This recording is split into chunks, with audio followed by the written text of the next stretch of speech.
Hi,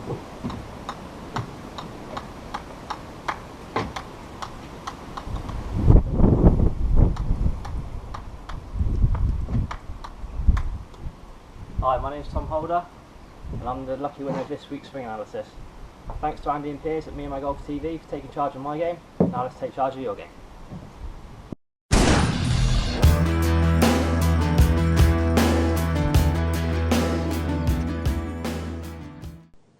Okay, some impressive trick shots there from Tom Pearce, keeping that not bad, ball eh? up, not bad. That's good, wasn't it? Not bad.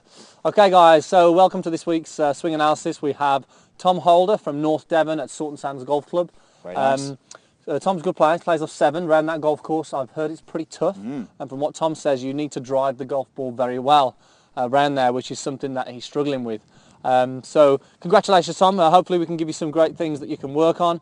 Tom says Pearce is struggling with his driving, which he needs to really do around there because the rough's very punishing. His short game is very good. He's handicapped 7. He'd like to get down to, actually he'd like to beat his brother, who's handicapped 5, just for bragging rights. Usually the best goal you can get, that I think. So he wants to get sub 5 Very to beat good. his brother. His short game's good, but his driving's letting him down. He's either hitting a push or he's hitting too much draw. And he actually says similar to Rick Shields, so he's been sort of trying the drill that we give Rick Shields to do, which was laid on the lie. But we're going to go into a bit more detail of your golf swing, Tom, and hopefully give you some good things to work on, some different things to work on as well. So let's go into the golf swing then. We'll look at the down the line view first. And what we've got here is, again, it's with the driver. What we'll notice as he swings back with the golf club here, he's got what we call a disconnected takeaway, Pearce. The arms get a little bit separated from the body, and the hands get very high at that sort of waist height position, don't they? And from then, as we move into the golf swing, what happens because of this is that sort of halfway back, we'll see that shaft plane is pointing outside the ball to target line. You can see that shaft angle there is a little bit what we call laid off at this point. At the top of the golf swing, he reaches a very good position. The club face is square, yeah, good.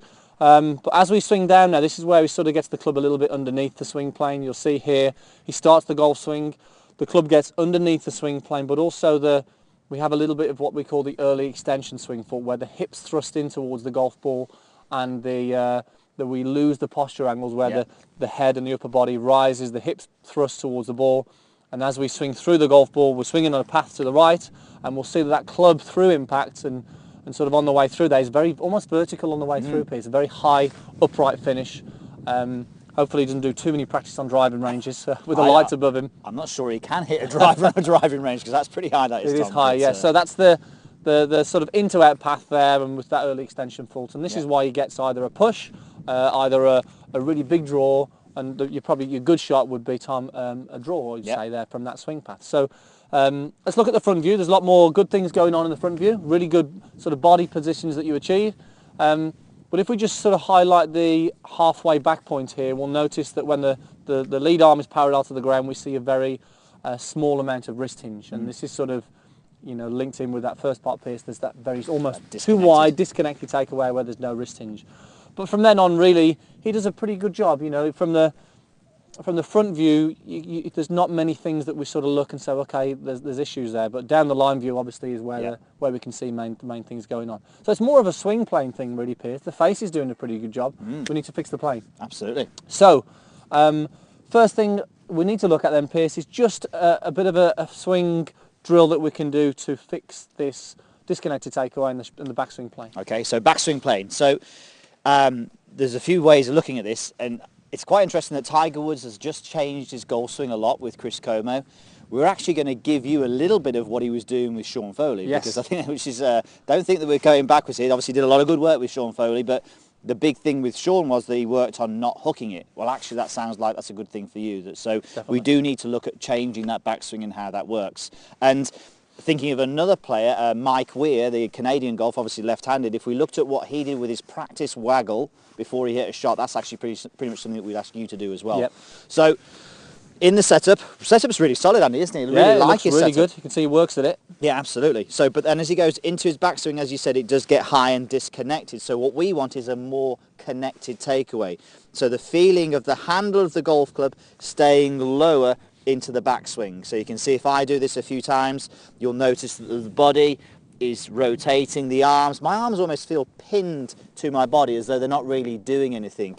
We know, we can see yours, Tom, that it's sort of obviously moves Hands out get high, don't they? a lot like that. So this is a very connected position to this sort of waist high position. Then from there, the shaft will feel from this connected position that you're going more upright. Now that's exaggerated. This is kind of the Mike Weir drill. You know, you would see him do this a lot. He would actually go to a vertical point at that stage there. Now obviously we don't want that, but it's the exaggeration of what we do want.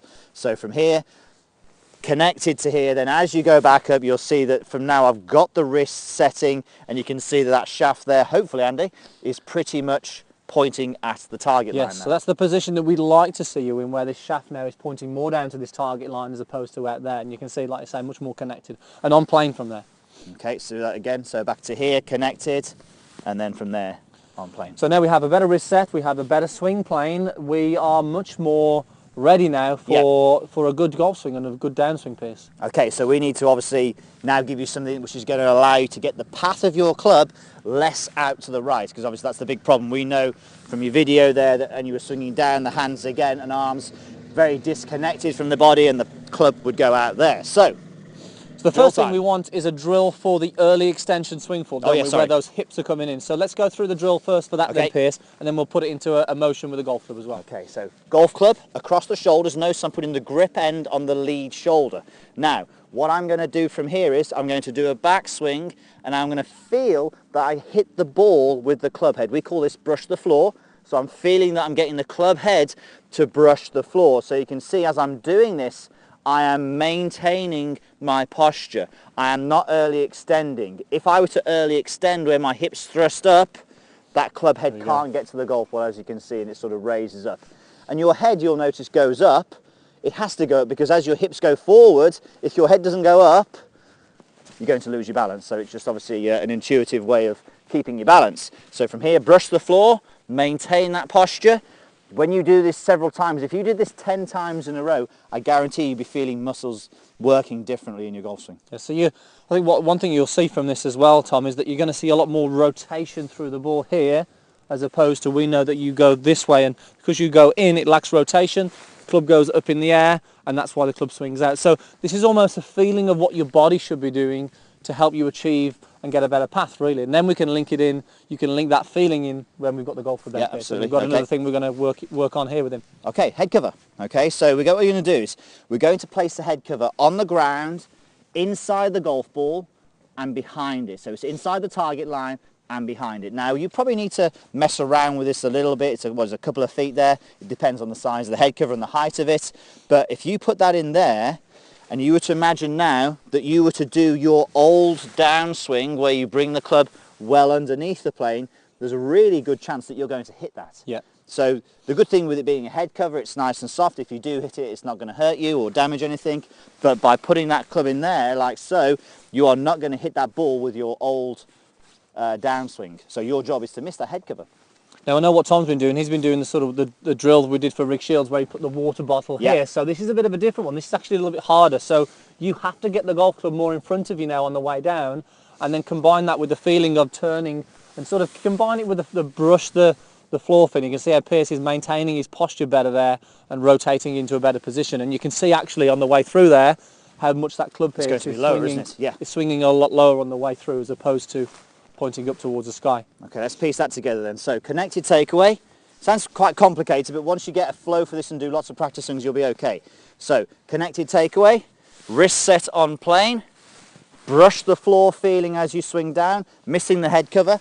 And you know what? We're saying that you need a flatter, more rounded through swing. You have no choice. If you do all those things before, you'll have no choice. You won't have to think about doing that. It'll just happen as natural.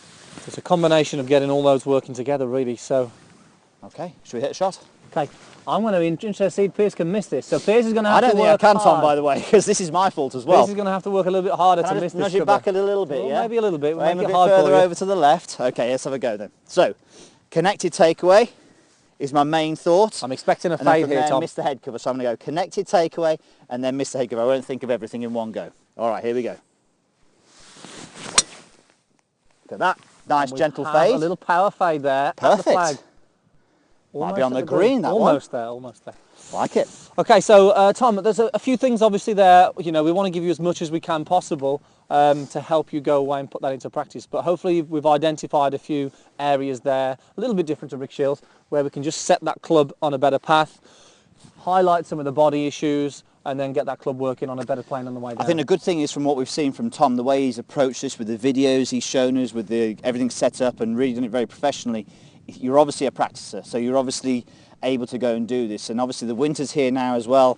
Christmas is just around the corner. You probably won't get too much chance to play golf, but if you do, then great. But get in the house and you can practice those positions at home. You know, you can hold onto your thumb and you can get that thumb going up in the air there. You can, you know, whatever you want to do, golf club across your chest in the house and do the brush the floor. So you can do lots of work indoors to prep you ready for the golf course. Definitely.